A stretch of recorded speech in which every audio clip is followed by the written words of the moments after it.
Apa alasan relawan Prabowo Gibran mendorong Kaisang maju di Pilkada Bekasi melalui Partai PKB? Kita bahas saudara bersama dengan Ketua Umum Relawan Nasional Pro Prabowo Gibran Richard Effendi dan juga kita nantikan bergabungnya pengamat politik Ikrar Nusa Bakti. Kita ke Pak Richard. Selamat petang Pak Richard.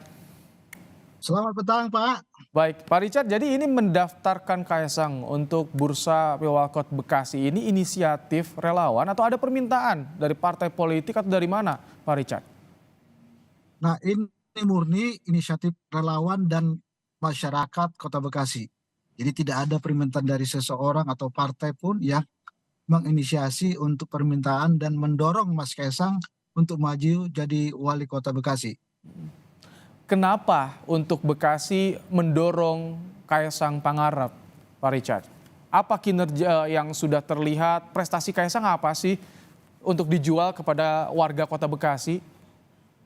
Pertama, kami menganggap Mas Kaisang itu sosok anak muda yang visioner. Yang kedua, kami menganggap Mas Kaisang itu mampu mengangkat dan memajukan Kota Bekasi. Yang ketiga, Mas Kaisang itu mampu menjaga kebinekaan di Kota Bekasi yang heterogen. Itu kira-kira pertimbangan kita, Pak. Kan persoalan Bekasi itu kompleks ya Pak Richard. Banyak sekali permasalahan banjir, macet, tata kelola kotanya juga.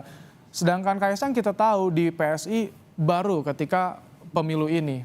Bagaimana relawan yakin dengan sosok Kaisang bisa memimpin Bekasi, Pak Richard? Kita menganggap Mas Kaisang itu sosok anak muda yang visioner tadi, Pak. Dengan kemampuannya, dengan pengalaman dari berbagai pengalamannya di partai, mungkin akan yakin kita sanggup membawa Kota Bekasi maju ke depan. Memang kita tahu Bekasi banyak permasalahannya. Nah, kita butuh pemimpin yang datang dari luar. Melihat Kota Bekasi itu datang dari luar, bukan dari dalam.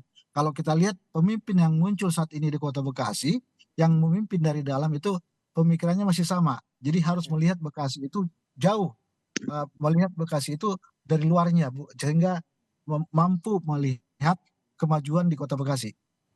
Oke, ini sudah komunikasi dengan PSI, Pak Richard? Kita secara implisit sebelum, Pak. Jadi kita masih berjuang, masyarakat Kota Bekasi, berbagai elemen masyarakat dan juga berbagai relawan yang akan mendukung Mas Kaisang untuk maju jadi wali kota Bekasi. Nah, kita juga sudah nanti terkumpul semua dukungannya, kita akan berhadap PSI untuk menyampaikan dukungan kita.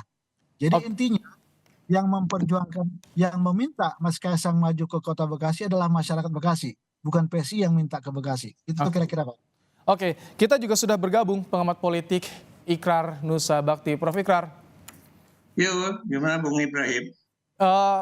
Kali ini ada relawan yang mendaftarkan Kaisang di Bursa Pilwalkot Bekasi.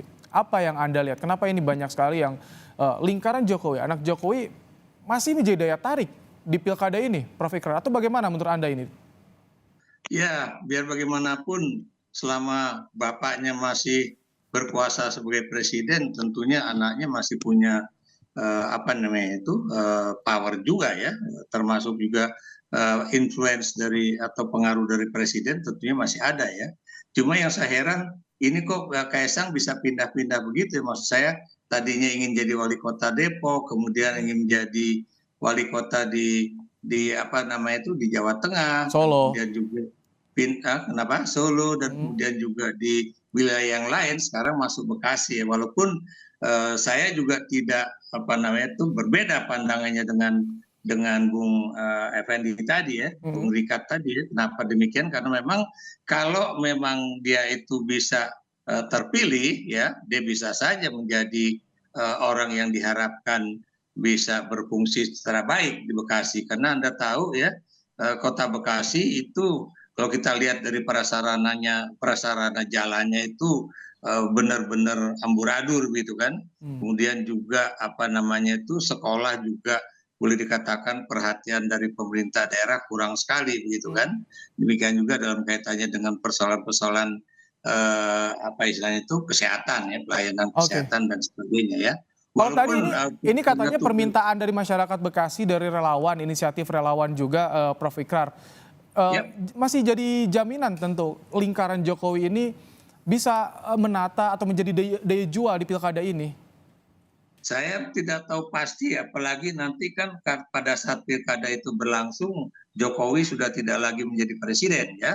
Tapi biar bagaimanapun ya, saya menduga biar bagaimanapun anggaran yang dimiliki Jokowi itu kan masih cukup besar ya untuk kemudian mendanai anaknya untuk maju, baik itu di apa namanya itu pilkada untuk jabatan gubernur ataupun wali kota ya, seperti untuk apa namanya itu anak mantunya di Sumatera Utara sebagai calon gubernur, untuk Kaisang sebagai calon wali kota ya. Tapi kita juga nanti lihat saja apakah masyarakat Bekasi ya itu juga akan kemudian memberikan sambutan yang baik juga ya. Apalagi buat saya agak aneh juga, apa namanya, kok bukan PSI yang mengajukan tapi malah PKB dan juga ingin juga dapat dukungan dari PKS dan sebagainya. Apa artinya itu? Berarti memang PSI belum memiliki perwakilan di parlemen daerah di Bekasi gitu. Karena itu dia menggunakan apa istilahnya itu kendaraan lain ya, yang dimiliki PKB atau PKS dan juga Baik, partai-partai lain gitu. baik. Tapi ini juga aneh. Kenapa aneh? Karena kok bukan dari partai yang berasal dari 02, tapi malah yang berasal dari 01. Kita tanyakan, Prof. Ikrar ya, Pak Richard, kenapa PKB, kenapa enggak Golkar atau Gerindra yang biasanya sudah terbuka nih kalau pada keluarga Jokowi, berkaca pada kemarin Bobi Nasution, Golkar kan terbuka tuh. Nah, kenapa kita milih ke PKB? Nah, kebetulan PKB ini kemarin memberikan ruang untuk semua elemen masyarakat untuk mendaftarkan maju jadi calon wali kota. Yang kedua, saya lihat sosok struktural di PKB Kota Bekasi agak unik nih. Itu semua dipimpin oleh anak-anak muda. Jadi saya lihat memang mereka lebih visioner dibandingkan partai-partai yang lain yang sudah banyak orang tua. Sehingga ini jadi satu entry point bagi kami relawan untuk memilih PKB sebagai entry point masuknya Kaisang. Nah, untuk partai-partai yang lain, menurut informasi yang kami dapat, mereka harus mendapat rekom. Nah, beda dengan PKB, dari bawah dulu, mendaftar dulu, baru berbicara dengan rekom, dipanggil oleh DPP PKB. Nah, itu yang melihat kami agak beda dengan partai-partai lain. Nah, pertanyaan tadi Pak Ikrar tadi, kenapa bukan dari PSI? Nah, kalau PSI yang mencalonkan PKB, mencalonkan Mas Kaisang, berarti PSI yang menginginkan Mas Kaisang yang jadi wali kota. Nah, ini yang menginginkan wali kota bukan PSI tapi masyarakat Kota Bekasi. Nah, itu bedanya Mas. Kira-kira gitu.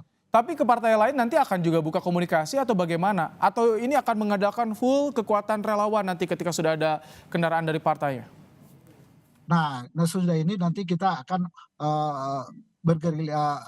bersafari ke partai-partai lain untuk meminta dukungan, untuk mendorong Mas Kaisang maju jadi wali Kota Bekasi. Kira-kira gitu, Pak. Oke, Prof. Ikrar, proyeksi apa yang bisa Anda tangkap, gambarkan ke depan dengan pencalonan kembali mendorong keluarga Jokowi, anak Jokowi, mantu Jokowi di pilkada? Apa yang kira-kira bisa terbayangkan nanti kepentingan politiknya?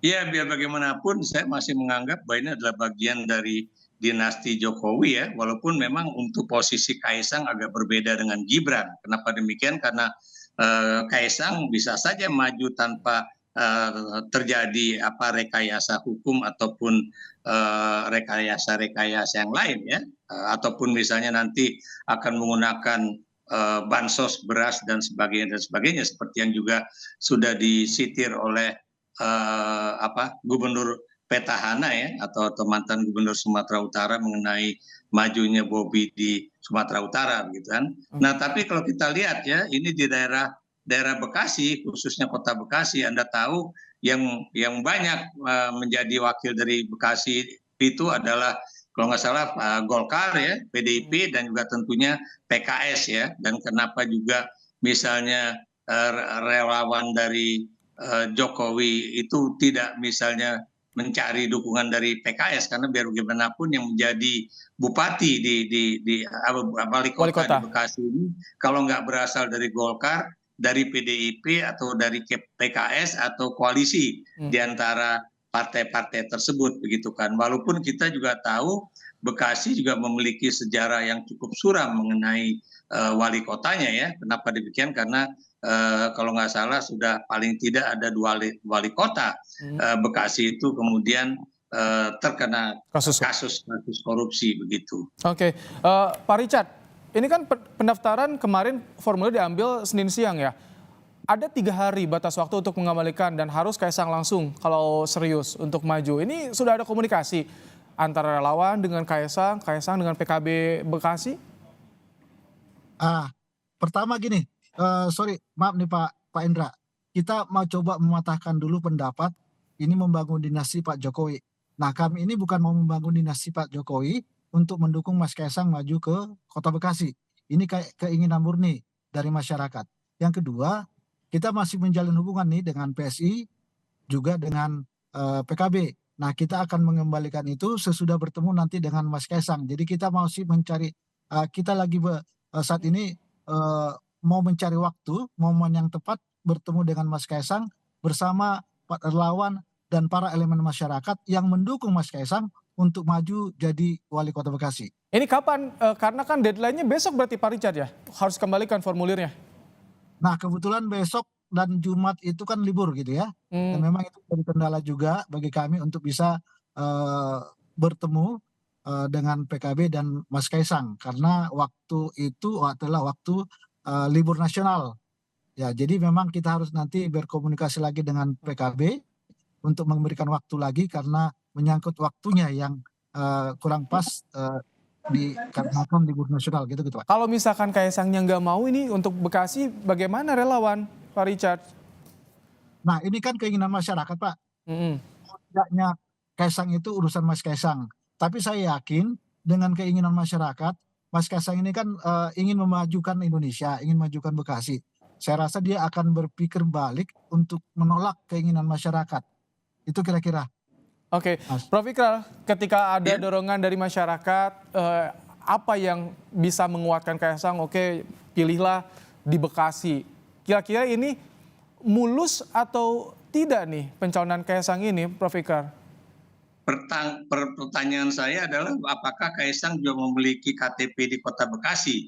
Apakah juga kemudian di dalam pilkada itu seorang calon wali kota, seorang calon gubernur itu memang harus bertempat tinggal di daerah tersebut ya? Kenapa demikian? Karena ini kan untuk caleg itu kan agak berbeda ya. Sebagai contoh misalnya tidak sedikit caleg-caleg di berbagai daerah itu sebetulnya tidak memiliki kartu tanda penduduk di daerah tersebut, tapi itu juga bisa terpilih daerah itu. Tapi kalau menjadi wali kota ataupun gubernur itu tentunya sepengetahuan saya itu pastinya harus memiliki KTP di daerah setempat ya. Apalagi kalau kemudian Kaisang itu kan terus terang ya, terlepas dari ada keinginan dari masyarakat bawah, tapi kalau dia sendiri misalnya tidak pernah tahu Kota Bekasi seperti apa ya, kondisinya bagaimana, problemnya seperti apa, akan sulit juga bagi dia untuk kemudian berkampanye untuk satu hal yang memang